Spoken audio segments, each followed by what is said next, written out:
I'm Nancy Larson. I'm the president of the Historical Society, and I'm so pleased tonight to introduce our speaker, Linda LeGarde Grover, who will tell us the history of the Vermilion Lake Indian School from both a historical and a personal perspective. Linda is a professor emeritus of the American Indian Studies at the University of Minnesota Duluth, and she is an enrolled member of the Voice Board Band from the Vermilion District of the Net Lake Reservation. Linda has done qualitative research on the effects of federal and state Indian education on Ojibwe children, families, and communities. Early in her career as a historian, Linda researched and wrote about the Vermilion Lake Indian School, a federal boarding school on the Voice Board Reservation where her grandparents met. Linda's extensive research focuses on American Indian boarding schools of extended family tribal community and centers upon the schools that her family members attended. Linda has authored several award-winning books, which are threaded with their boarding school experiences. I'm very pleased to introduce Linda LeGarde Grover.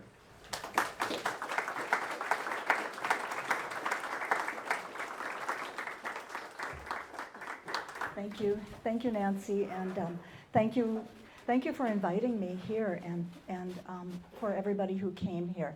I'm going to talk about the Vermilion Lake Indian School, which was located not real far from here. I'll talk a little bit about my family, and I do want to give some background information about the Indian boarding school. I guess you would call it an era. And I have a couple things that I think I'll pass around. I've had this for quite a while, and I taught for a long time at UMD. I retired a few years ago, though I still teach once in a while there. And this is, it's something that I passed around for students, so you see it's been handled a lot. It's indestructible. And it's a photocopy of a picture of students and staff at that school from a postcard that I have that has a postmark of during 1911. So I'll just pass that around here. I have a couple other things that I will pass around too. I always think, these postcards, these old postcards are really small, and to blow them up, you can really see the faces. When he saw this one blown up, Carl Gabboy, the Vermilion artist, he was looking very quietly, and he said, "There's a lot of good-looking kids there." And I thought, I just felt what he was feeling.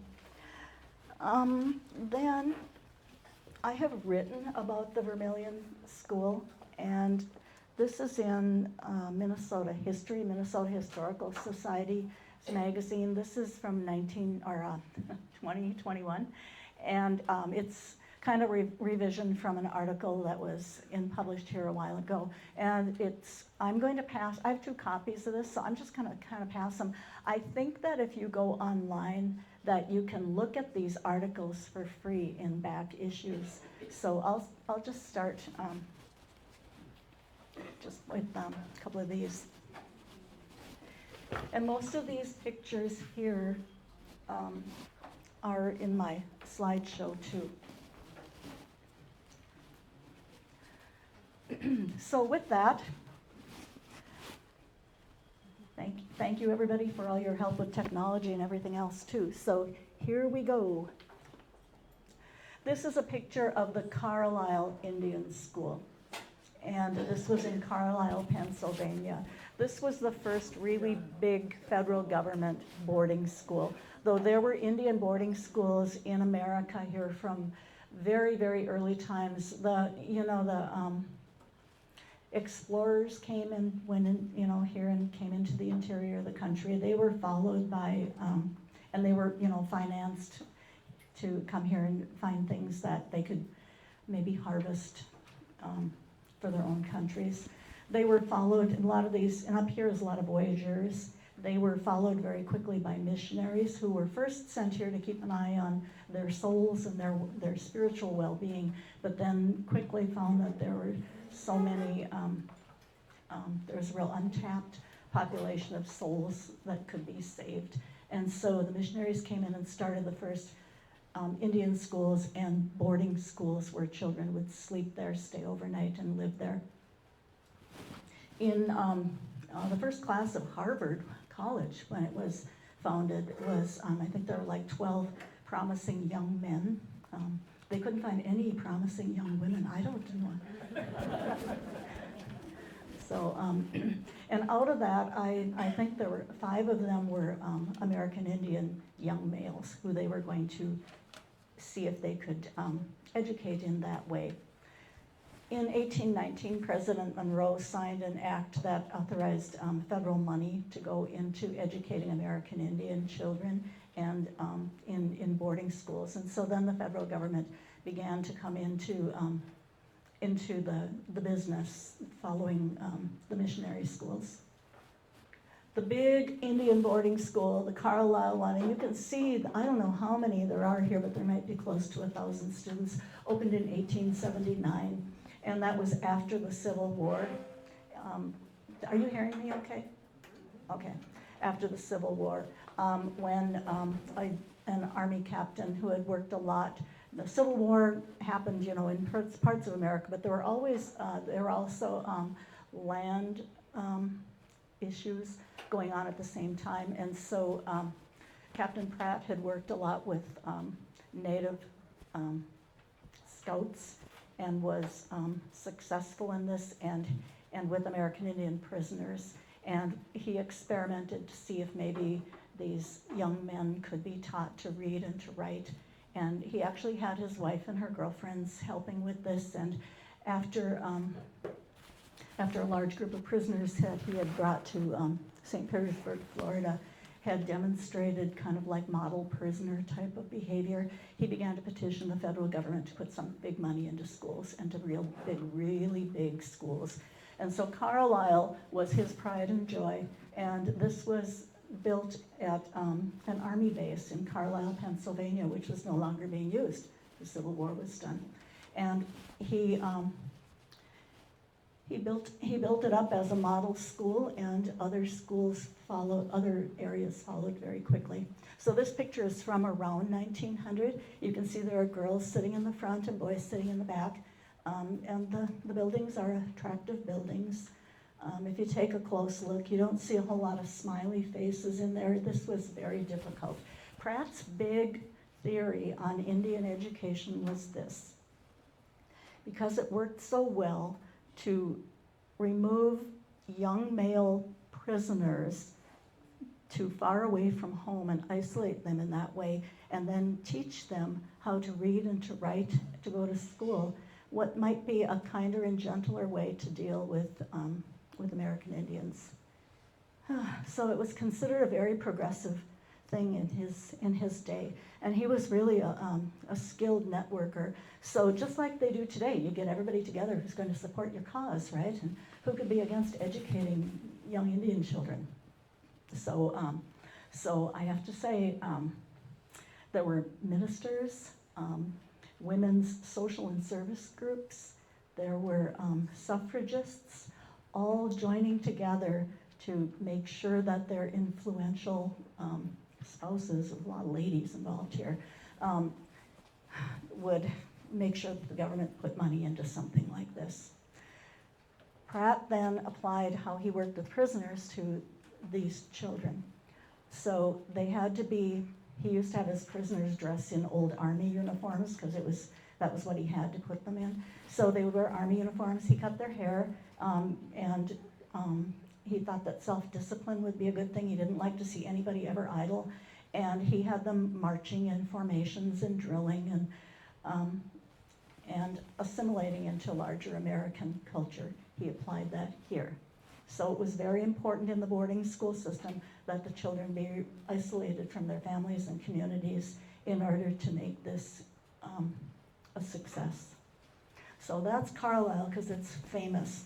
If you want to see Carlisle buildings and you don't go there, which I don't go places, there's actually a really good movie from the early 50s. It's a black and white one with Burt Lancaster called Jim Thorpe, All-American. Jim Thorpe was one of the alumni from Carlisle, a great athlete. And they actually filmed some of that movie right here.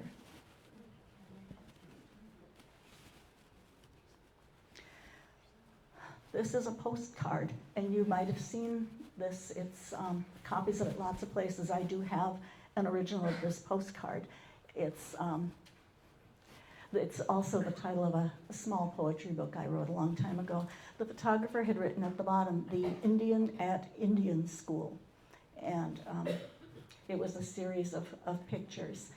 Pratt, who by the time, by 1900 had become a colonel, he was a big believer in using that new technology, easy photography, to show the great successes that he had had.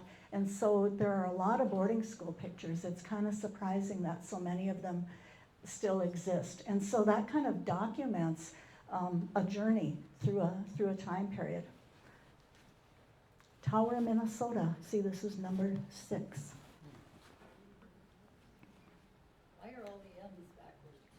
I don't know. That's how he wrote them, I think. I tried really hard to make them go backwards when I was submitting this document, and I could not do it. So I had to just do it this way.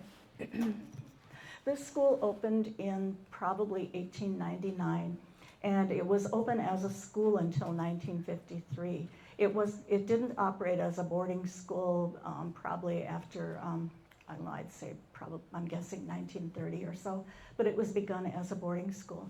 And it was located right across, if you go to Hoodoo Point, you can see this place. And this is where tribal buildings are now. So on that same site, something better is happening. It was a beautiful spot. I mean, you look there, and the buildings were white frame with red roofs. Wooden buildings in those days, the big danger is that there'd be fire, and so, and they deteriorate. So there's none of the original buildings are there, though there is at least one of the buildings here in Tower, and that's where, is there ice cream store there? Gruba? Grubens, okay. So I believe that is one of the buildings after the school closed for good in 1953, and the children then were going to school in Tower, Minnesota. Some of the buildings were pushed across the lake on ice and brought here. I think a couple of the other smaller ones were floated, kind of like barges, and the school was, the materials that were left there, globes and maps and stuff like that, were actually brought by boat by people who worked there, community people, and some of the young teachers from the area here, and then just given then to the Tower School.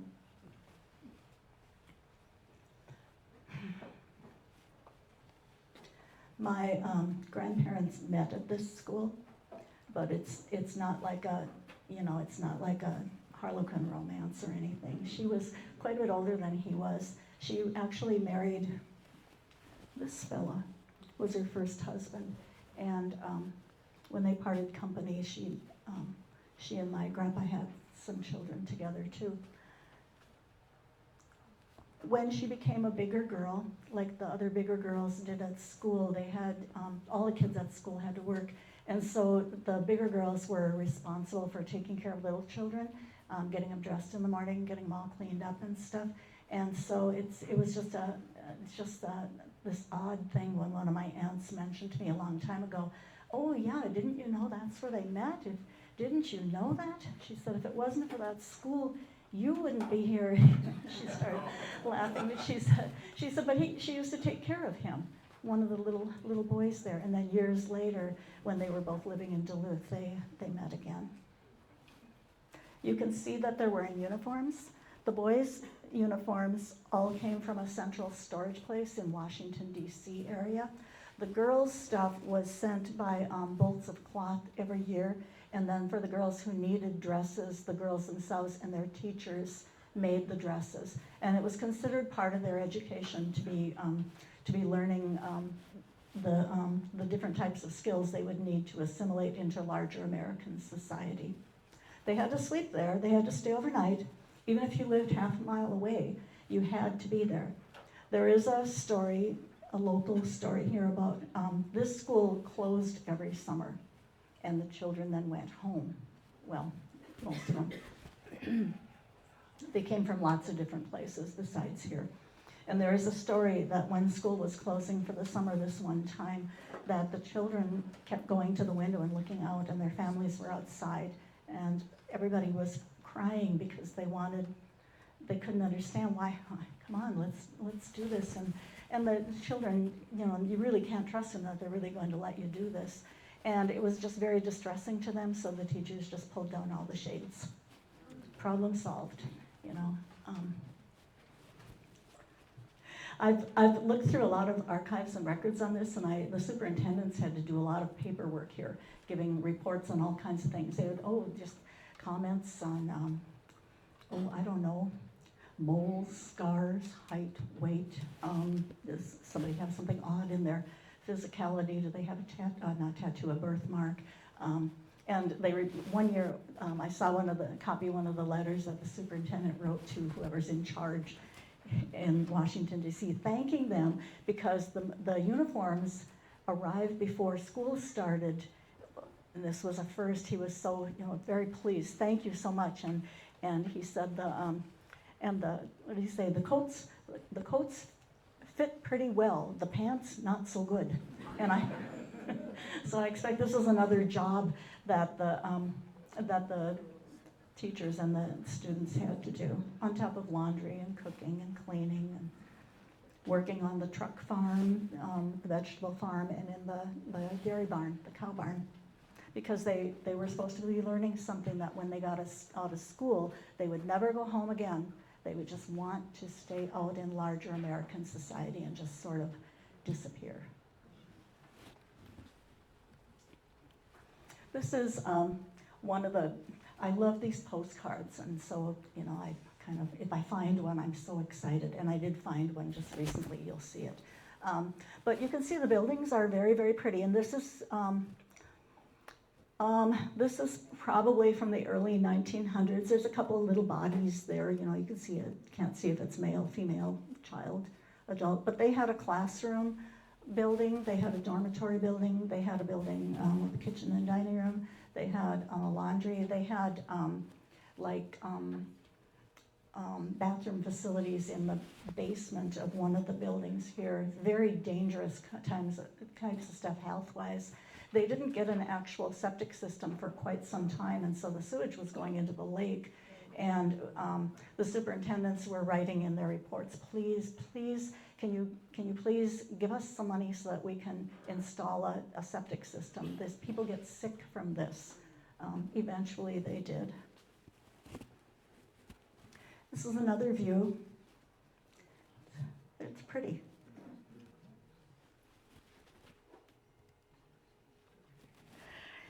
And I'm going to talk a little bit more about boarding schools in general. There were, I think, probably at least 24 very large industrial boarding schools, like the one at Carlisle.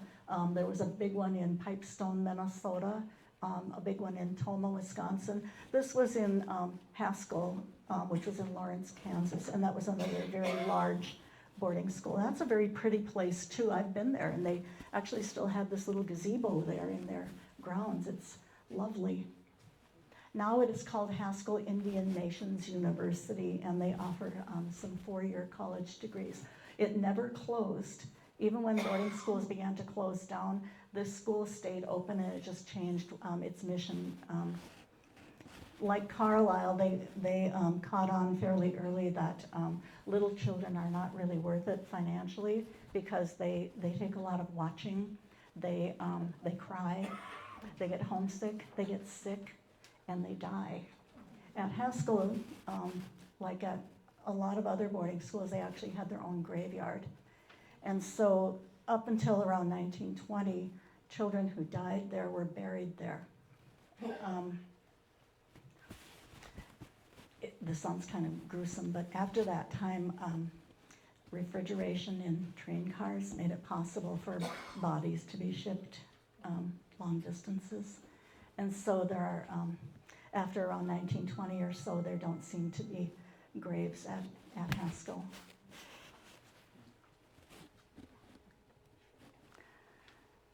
This is just a picture from St. Mary's Mission School at Red Lake.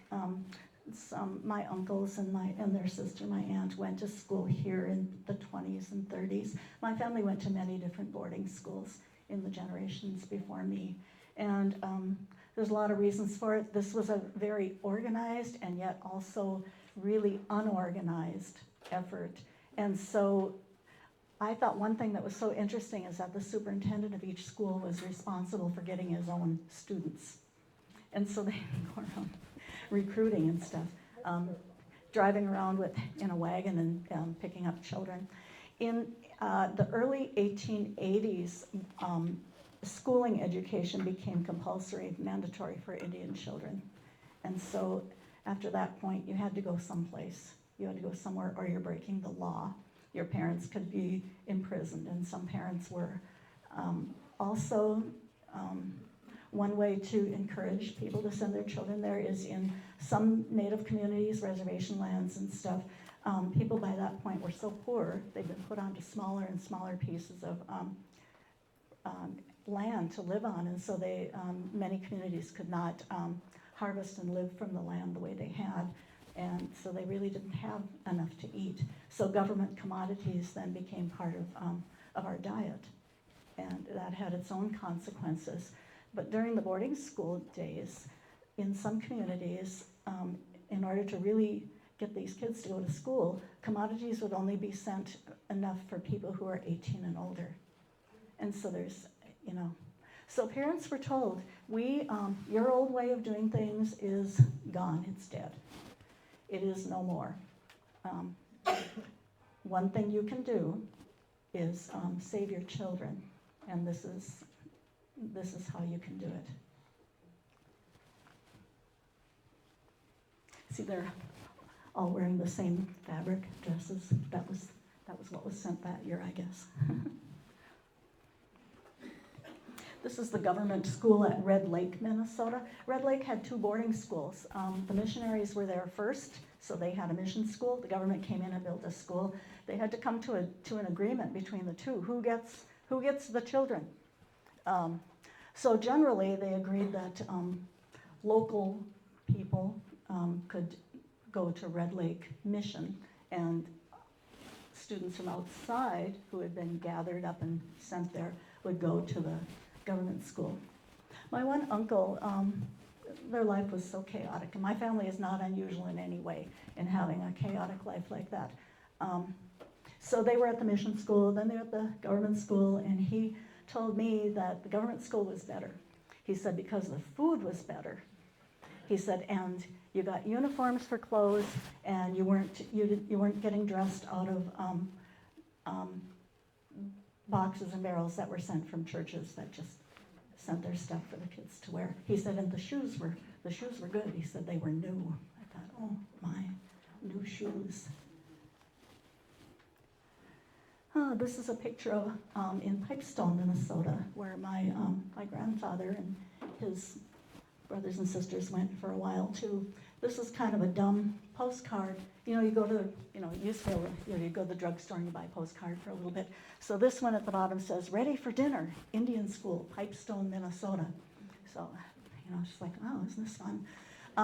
Many of these pictures were taken, remember, these were for public relations purposes. And so the children would be generally pretty scrubbed up and dressed up and stuff like that. And many of them really featured the buildings so that people could see that this is a really nice place. And people could feel that something good was being done for the Indians. Now, from my perspective, it was something really different from that. But so, the date on this postcard, my grandpa could have been one of these boys here. We just will never know. Here's a later picture in the 1920s or 30s even, of some girls at Pipestone being taught domestic arts. The girls were going to be, what is it, like, not hired girl, but household helpers. They were being trained to do this. They were being trained to take care of children, to be able to work around a house. They were also trained to be like laundresses, so they could get an actual job in a laundry or in a kitchen somewhere. And so the vocational training was a big part of this. The boys were going to be trained initially to be farmers. You know how farming is up here. This isn't a real farming area up here.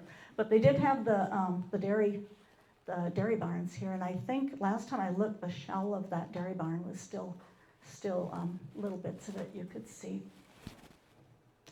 At Pipestone, boys did like cabinet making, harness making. They had a print shop, and this is what they were taught to do.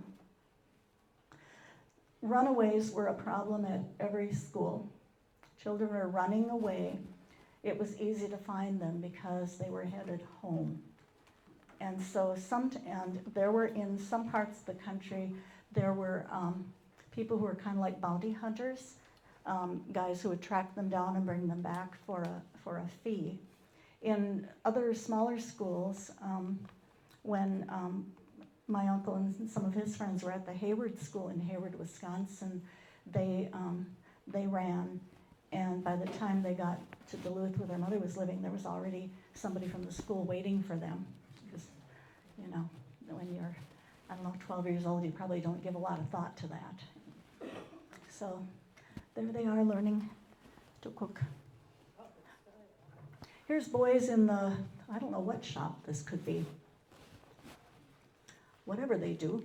Anyway, at Pipestone. They were segregated out by the sexes, but that was not unusual in those days, you know. I mean, when I was in school, girls took home ec and boys took shop. And so that had been that way for quite some time. And here's a later picture of Pipestone. This is probably in the 50s, and it says 4th grade classroom, Indian Training School, Pipestone, Minnesota.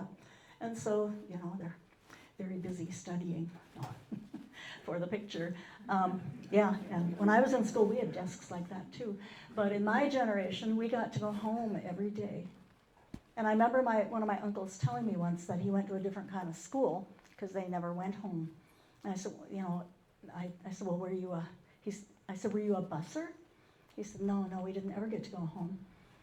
And he said it was just a different kind of school. He didn't really want to, I was only in kindergarten, he didn't want to go into a lot of details about that. My mother told me to not ask him about it because it would make him sad. And here is Vermilion School. Children pose in front of an attractive building.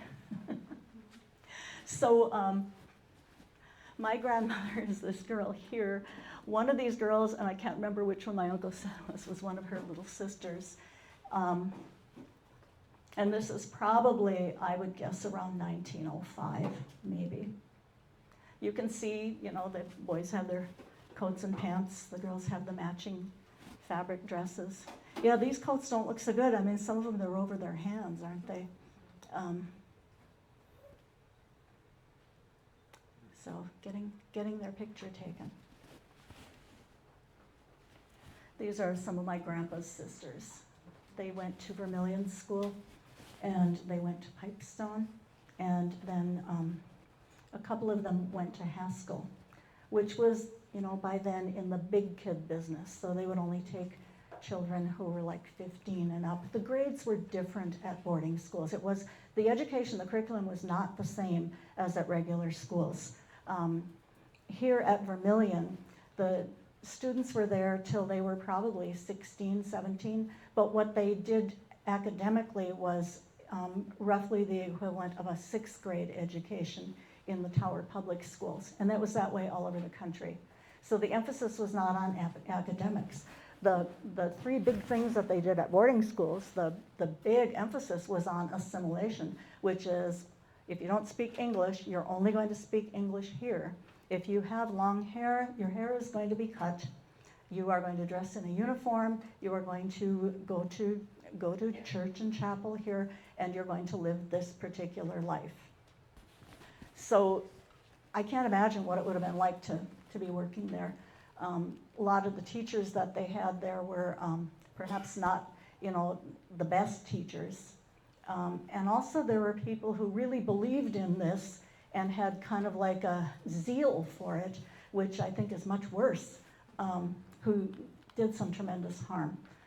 In those days, physical punishment was expected, but yet at rural schools, even public schools, I think that happened then, but it could be very harsh at these boarding schools because they were not, the people who were administering this were not being carefully watched. Children were badly hurt sometimes. There were children even at Vermilion School, which was, kind of isolated from a lot of places, but there were children who died at Vermilion School from accidents or mysterious circumstances, illnesses. And I know that at least one of my relatives is buried on the ground somewhere. So, and we don't know where, and I don't ever want him bothered. That's how I feel. They're pretty girls, though. Here's another view of Vermilion School. Maybe I had this one earlier, not sure. This is probably from around 1915 or so. This was a visit by, oh my goodness, now it's out of my head. What mining company was up here around then? Oliver? I think it was Oliver. There were officials from Oliver visiting the school, and so there's another picture where there's some of the gentlemen from the school. I mean, big shots from the school. I mean, they weren't regular people there, with a couple of the children. But in this picture, it's just children from the school. You can see that one of these children looks awfully small. Vermilion had children from generally age 5 and up. There are records of a 4-year-old girl being a student at this school. Looking further, her 3-year-old brother was at that school too. The circumstances were unusual in that they needed to be cared for in some way, and they ended up at that school. And they are, I don't know, this sometimes gets really hard. They were the youngest siblings in my grandpa's family.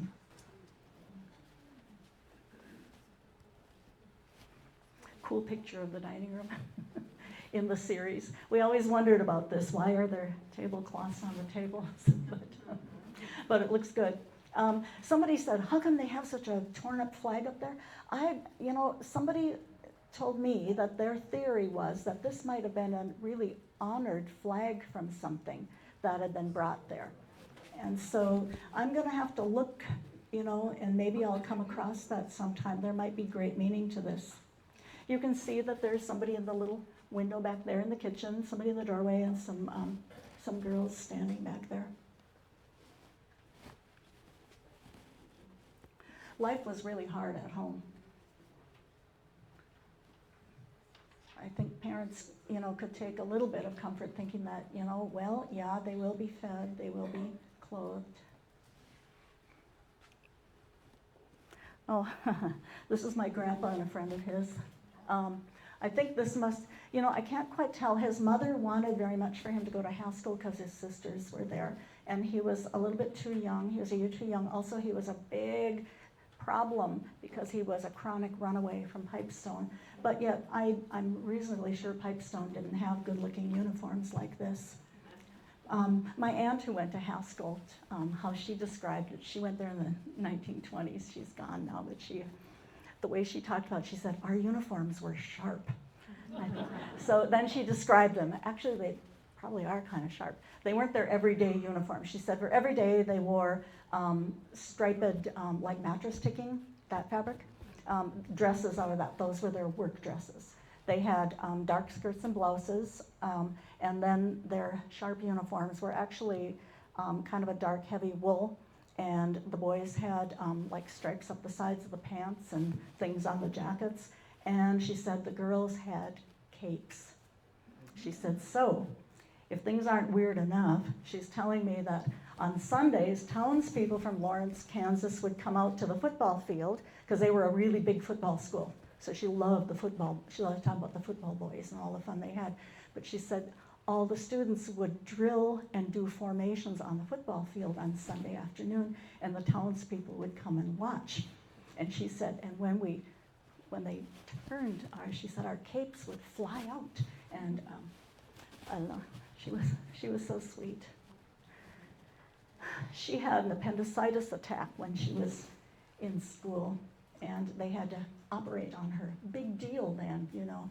And she said, so the next summer then, when her mother wrote, and they were open all year for stuff, her mother wrote and said she'd really like her to come home for the summer, and she's going to send money for a train ticket. And the school said, well, actually, once we pay the doctor, there won't be any money left over. And so I think she eventually got to go home. She became assertive about things.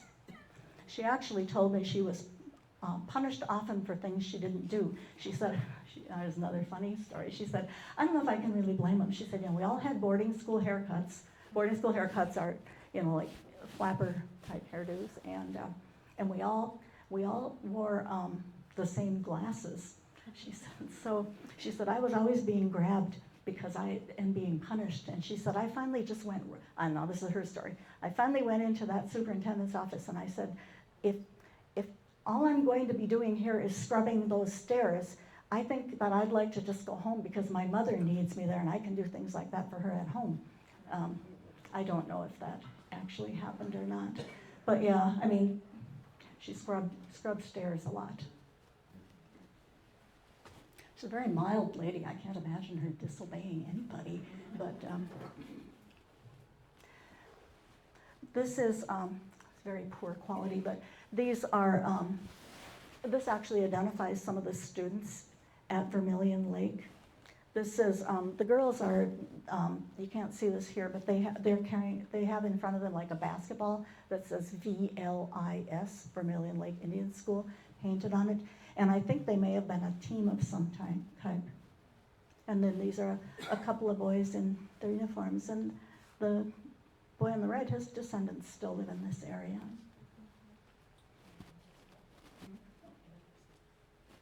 I'll tell you what's funny about that is the fellow on the right-hand side there was a real good friend of one of my great uncles. They were close friends when they were in school, and they have their couple of pictures of them taken together before they were going to go somewhere in one of the halls over there.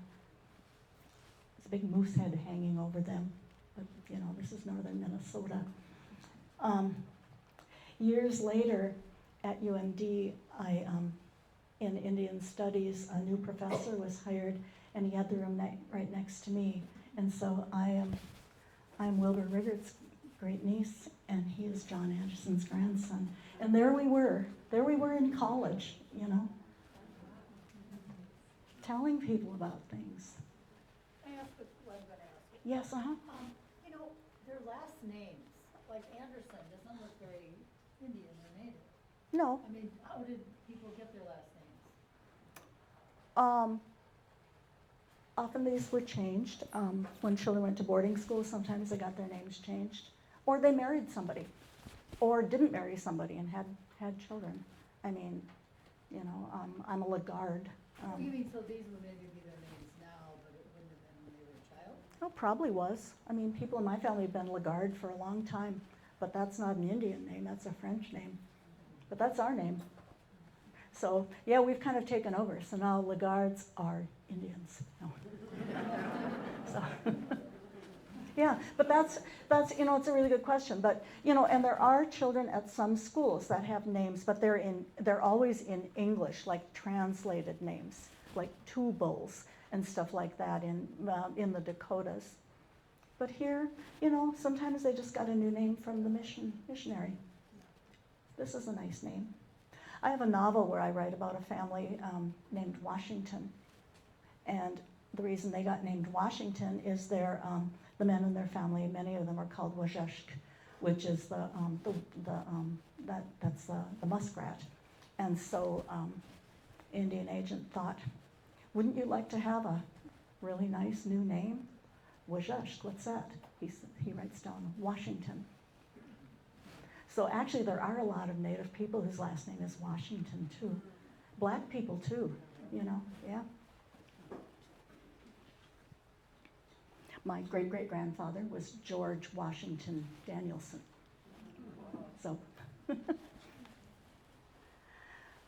this is some of my dad's brothers and sister, and they're home from school visiting. So I expect that this is her boarding school uniform in the 30s. It would have been a lot different, styles change. And they're home visiting. Oh, and my grandma's the lady on the far right. She looks so young. But those are some of her children. And this is my grandma on the right, my grandmother and my granddaughter. And I put these pictures together because they're moving, So here's my girl doing some pom-pom thing from Denfeld, and my grandmother. You just think, what's...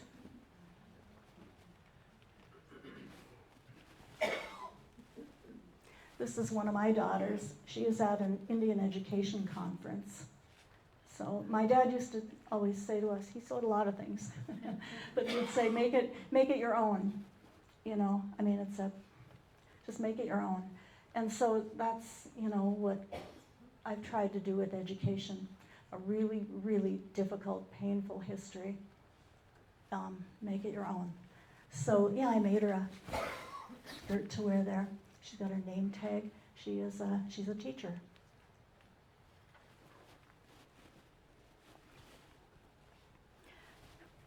I brought this because it's a picture of me.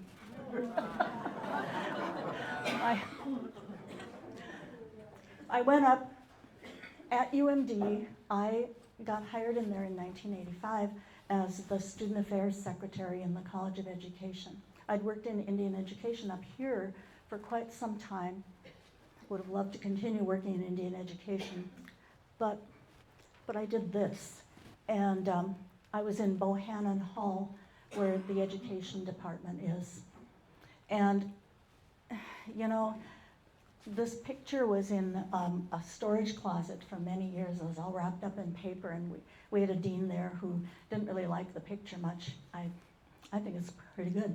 But then we got a new dean, and she said, let's take that thing out and put it in a nice case. So she did. And so I would walk up and down the hall, and I'd pass this. And I saw the years that he was at Duluth Normal School that became Duluth State Teachers College, and then UMD in those years. And I'd think about that, and I'd stop and look at it. And so I'm going to read you a poem about this.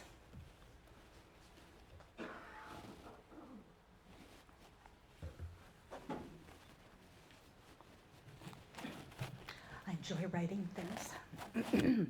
I gotta find it.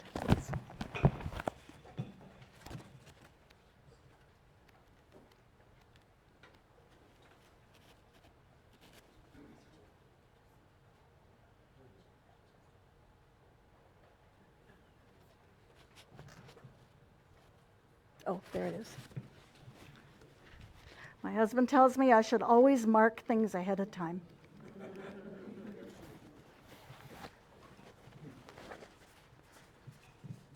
And then I don't. Is this the secret of successful marriage? I'm not sure. Okay. So this is called E.W. Bohannon, My Grandmother and Me.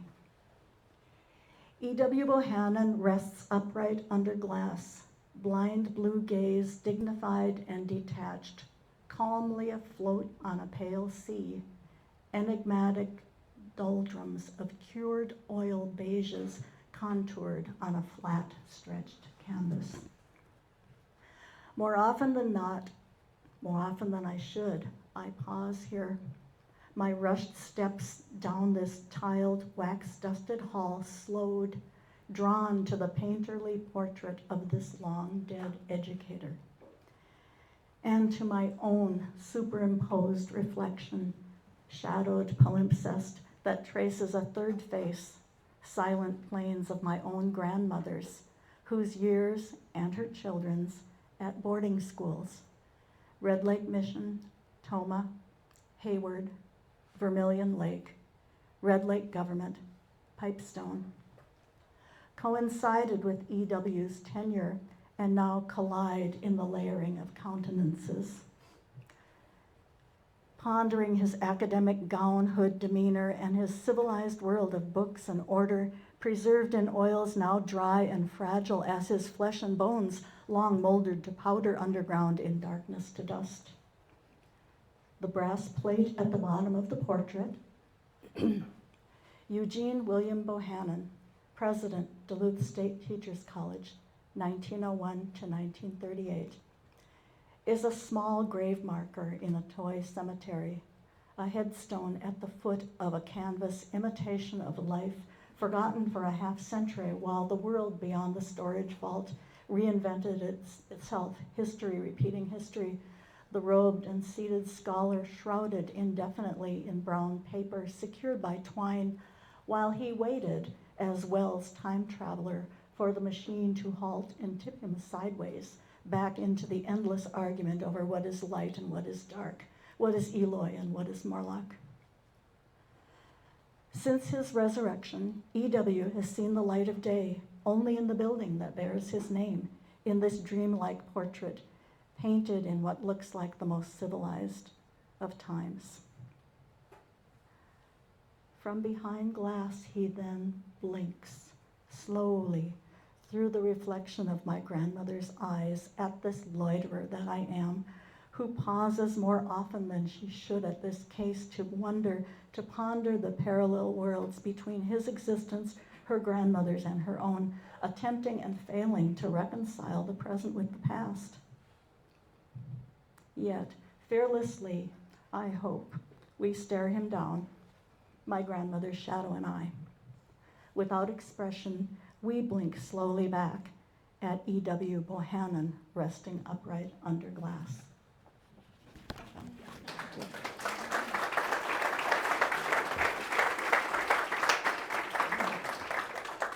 So when I was trying to get a good picture of that without all the glare, my husband was standing back here taking my picture. And here's the last slide. This is a postcard that I just got in the mail yesterday. I was so happy to find this. It's a really good one. It's clear. It's pretty defined. You can see the buildings. The lake looks beautiful. And this is where the tribal buildings are right now. Years ago, my husband and I came up here to take a look. And we saw that one building remained at that time, and it was one of the teachers' cottages, they were called. They were very small houses that were kind of like duplexes, really small. And it was standing over here. Everything else was gone. And it was grown over. There's a lot of grass and stuff, wild stuff. But we found, though, that there was, as we walked where the deep grass was, we found the sidewalk that had been there from long ago, a concrete sidewalk. And so, we stepped on that, we're walking on that in the same place that the children had years and years before. So I guess that brings me that's it. But I would be really happy if anybody has any questions to try to answer them.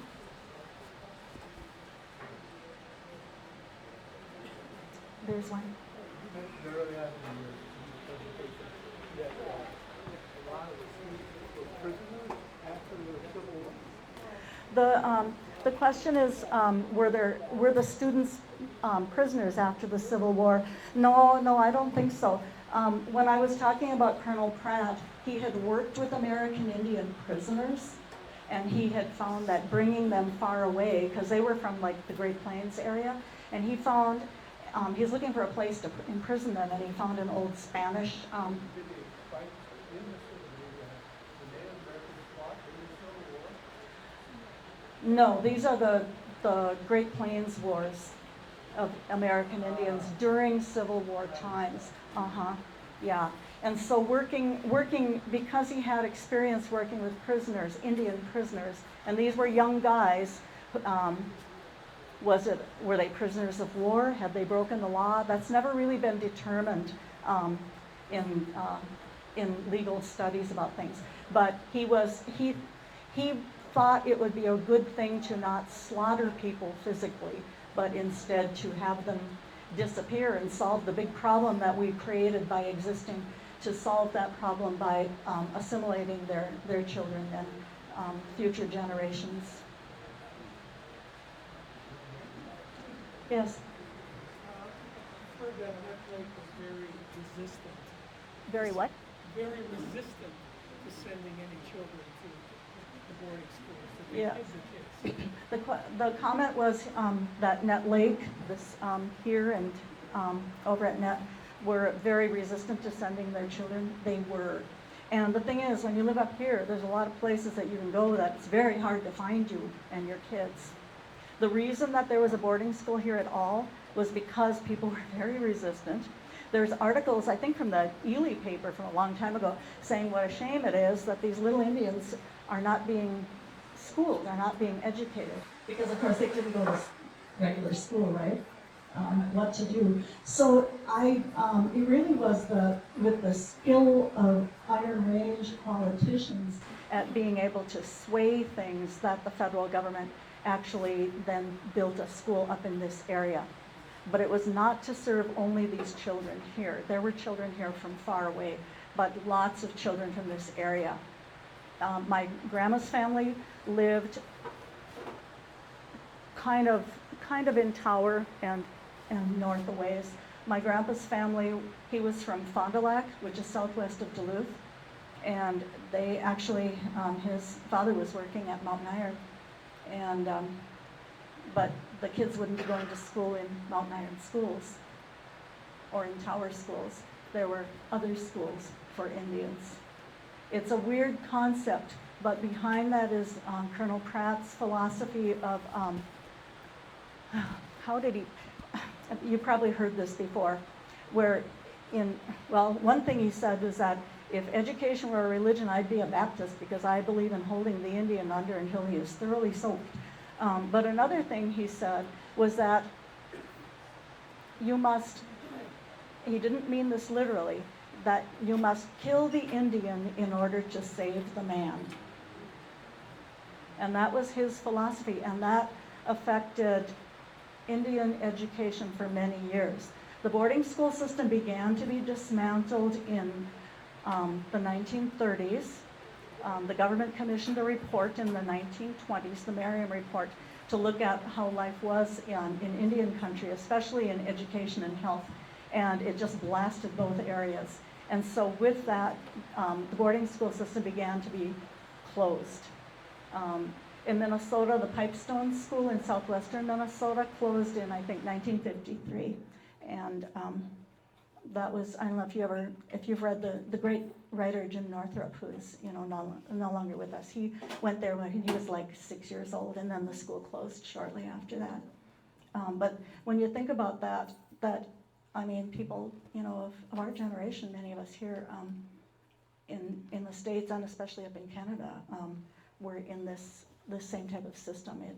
It is kind of a shocking thing to me. I'm just so used to it that I don't feel surprised anymore. It's harder and harder to research, but I can't stop this because I just feel like I must do this. When I started looking at things, I had little children at home, and I used to feel so sad, about little children. Then I got to be a mother of adults, and I'm a grandmother, and I see from every generation the trauma was felt from many different directions. I can't imagine what it would be like to live in a community where there were no children. Mm-hmm. Going through the archives at the Historical Society, I found some letters that the city fathers sent to the government to try to keep that school open because they said they didn't have a road to bring buses and all this sort of thing. So I thought that was kind of interesting. They really tried to keep it open. Well, after the Spanish flu epidemic, the school closed for a couple of years because, people fled. There were epidemics regularly in lots of places, but black diphtheria was one that emptied the school out once. I have to say that my grandpa's aunt was left behind with sick children and abandoned at that time. After the Spanish flu, when some of the adults at the school died, and perhaps some children too, the school did not open again for a few years. And so around here, there was heavy lobbying to reopen the school and keep it. But it was never the same after that. For one thing, communication and transportation changed, roads changed. Miss Martilla from Tower, who used to teach there in the 40s, her brother used to bring her there every day. But the roads were so horrible. When you get summer is okay, but spring and fall are just awful. A lot of people preferred winter because you could go across the lake. But when things like that improved, that made a difference too. And then there were just fewer pupils there. And so in 1953, then the pupils that were left there were just bussed in over to Tower. And by that point, the roads were, you could get a bus in there spring and fall. So, any other questions? I know that you're going to have a meeting. Yeah? Hi. I wanted to just mention a couple of things. For one thing, when I first heard you start talking, I felt anger because it seemed as if the boarding schools were these really wonderful places where little kids were taken and they were given haircuts and clothes.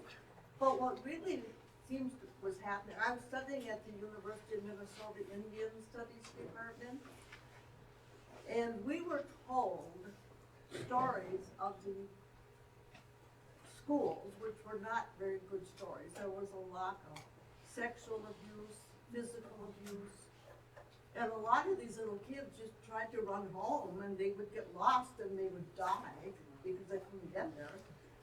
But what I was going to mention was the total disruption of their culture in a very swift time. For instance, going to school was a whole new experience. They didn't have the same concept of learning. They didn't have the idea of cutting their hair to make it look nice. They didn't have the concept of the clothes that we wear. They didn't, and their religion was made to feel devilish. So there are a lot of things that make me really angry when I hear this stuff that make the places sound like they're good. Well, there had to be a lot of public relations work going into something like that. I do have to say that we have always educated our children, always. So, but this type of schooling was for a different purpose than teaching and learning is a sacred trust with American Indian people, and what we receive and what we then pass to another generation. And that is how we managed to do this. So how do I reconcile this? There's no way to reconcile this. Something that is a sacred trust that then turns into something that is there to destroy a people through its really vulnerable populations. How do you reconcile that? You can think of reasons, you can examine it, but when it comes right down to it, you can't, So that's kind of a sad note. On the other hand, we're still here. We honor those of us who went through this experience, those who survived and those who didn't too. We remember them and honor them. We don't ever want to forget that. At the same time, we want our children to succeed in school. We want them to do well. And as one mother said when I was working in Hibbing, she had to come in and talk to the assistant principal because her daughter was truant a lot. And so I was Indian advocate. I was there with her. And her mother, she was listening to all this bad stuff about her girl. And she said, "I want her to be happy here." And I thought that was one of the most profound things I heard from a Native parent. Is that so much, said, "This is what I want." That's why she's taken off. So I'm gonna, I guess, proceed on here because the meeting's going to start. So miigwech very much for listening to me. I appreciate that.